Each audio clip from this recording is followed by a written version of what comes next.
Bonjour! À la demande de beaucoup d'entre vous, voilà pour vous aujourd'hui la recette de la tortilla à la farine en vidéo. J'espère que vous allez aimer cette recette. Merci à l'avance et n'oubliez pas de vous abonner à la chaîne YouTube si vous ne l'avez pas encore fait. Pour réaliser les tortillas à la farine, on va avoir besoin de 2 verres de farine. Ici j'utilise les capes, c'est un cap de 250 ml. Il y a des capes qui ont la capacité de 240, en tout cas c'est pas un problème. Donc 2 verres de farine, on ajoute à ça une cuillère à café et demi de levure chimique. Je vais mettre les ingrédients en bas dans la boîte de description. J'ajoute à ça une cuillère à café de sel. Aussi j'introduis le tout et je vais sabler avec une cuillère à café d'huile d'olive ou d'huile de table.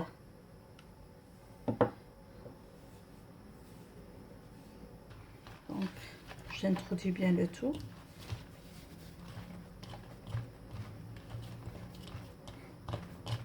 Maintenant, on va commencer à ramasser la pâte avec du lait à température moyenne. Voilà. Donc, je vais utiliser presque 200 ml de lait. Bien sûr, vous pouvez faire cette opération au pétrin. Donc, moi, je montre comment on fait aux gens qui n'ont pas de pétrin. Donc, juste pour vous montrer que c'est facile à faire manuellement. On ramasse la pâte. Là, j'ai obtenu une pâte qui se ramasse bien. Je vais commencer à la pétrir un petit peu. Aussi, je vais faire le pétrissage à la main. Donc, pour pétrir, on fait comme ça. On ne fait pas que ramasser pour ne pas former du gluten, mais comme ça, à couper la pâte pour qu'elle soit plus tendre et plus moelleuse. Parce que plus vous pétrissez de cette manière, plus vous allez construire du gluten, plus votre pâte va être très élastique et vous n'avez pas à avoir de bonnes tortillas. Moi, c'est pour ça que je préfère faire la tortilla à la main, parce que je vais couper la pâte. Certains pétrins ont tendance à juste rouler la pâte qui va donner plus d'élasticité. Donc comme ça, on coupe.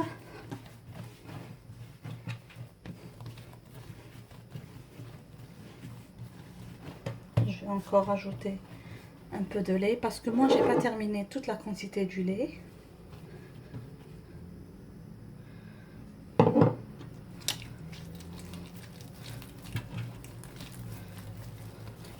On fait la même chose.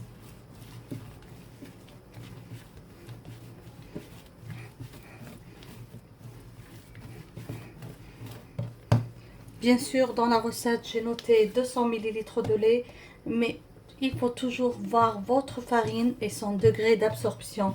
Vous n'allez pas bien sûr mettre toute la quantité pour avoir une pâte très liquide, ou bien mettre toute la quantité et votre pâte est toujours dure. Il faut avoir une pâte bien moelleuse, pas dure et pas liquide. Vous voyez, ça absorbe bien le lait. Je vais encore ajouter un petit peu.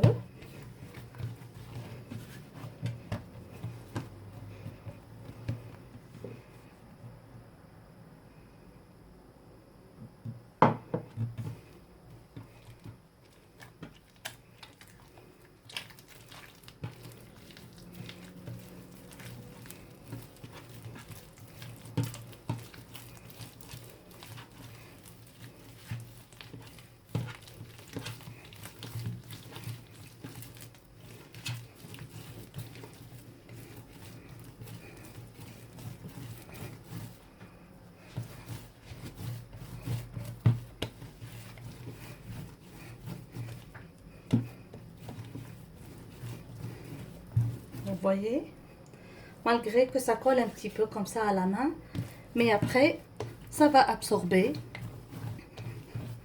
et vous allez avoir une jolie pâte. Comme vous voyez, j'ai tellement pétri que la pâte ne colle plus à mes mains.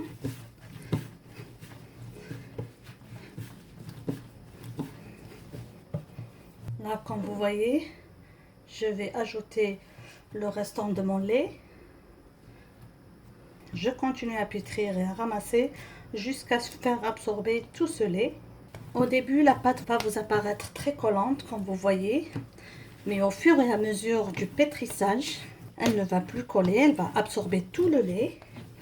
Et je vais avoir une pâte très très moelleuse, ce qui va donner des tortillas très très tendres. Donc j'ai fait absorber tout doucement toute la quantité du lait à la farine. C'est pour ça que je vous dis, je préfère faire ça à la main pour ajouter le lait tout doucement à chaque fois que je vois que ma farine a absorbé le tout. Si vous ne voulez pas faire ça à la main, vous pouvez toujours le faire au pétrin. Voilà. Elle est un peu collante et c'est ça ce que je vais obtenir, un petit peu collante comme vous voyez. Je vais laisser reposer un petit peu avant de façonner mes boulettes.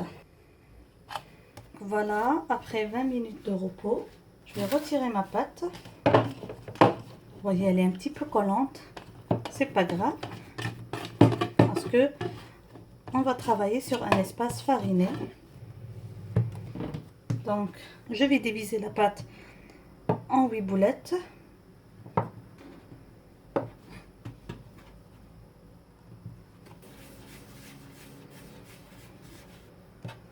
Et je continue ainsi.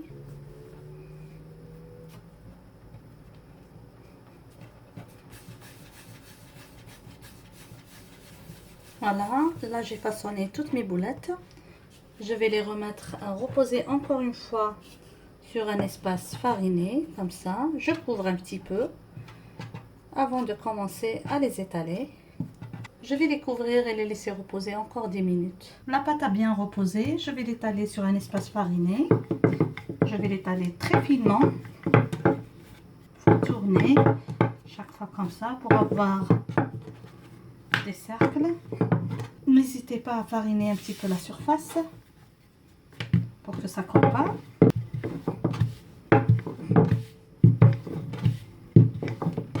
On l'étale finement, très finement. Si vous trouvez qu'elle commence à coller, farinez et tournez la pâte. Voilà.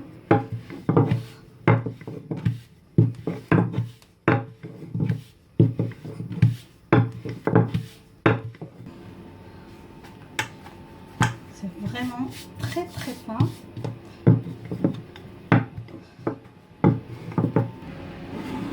Là que j'ai étalé ma tortilla à l'épaisseur voulue, j'aimerais bien avoir une forme circulaire.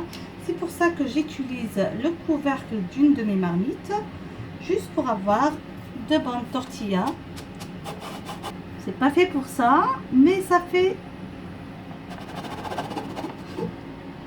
bien son rôle. Voilà. Et c'est comme ça que j'obtiens des tortillas bien circulaires et bien égales, à la même taille, voyez. Il faut aussi voir que c'est vraiment fin. Je vous montre. C'est vraiment super fin. Ok. Et je mets à reposer sur du linge propre. Je fais ainsi jusqu'à l'épuisement de toute ma pâte avant de commencer la cuisson. Maintenant que j'ai étalé toutes les tortillas, je vais commencer la cuisson. Je vais utiliser ma large crêpière. Je ne l'ai pas trop chauffée. Elle est au thermostat 2. Voilà. La cuisson des tortillas se fait rapidement. Donc une cuisson de presque 1 minute sur chaque côté.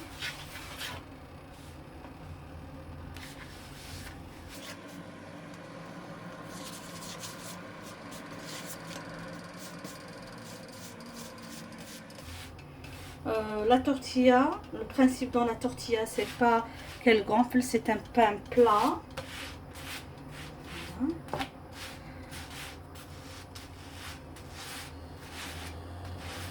On lui donne une légère coloration.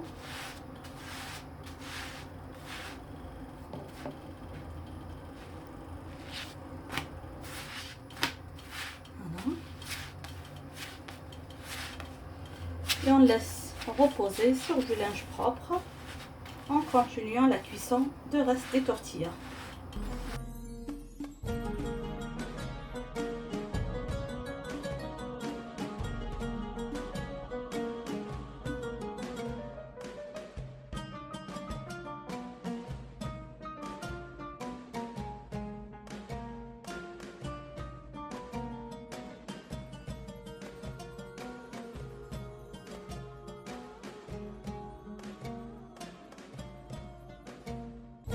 Alors mes amis, comme vous voyez, voilà mes tortillas.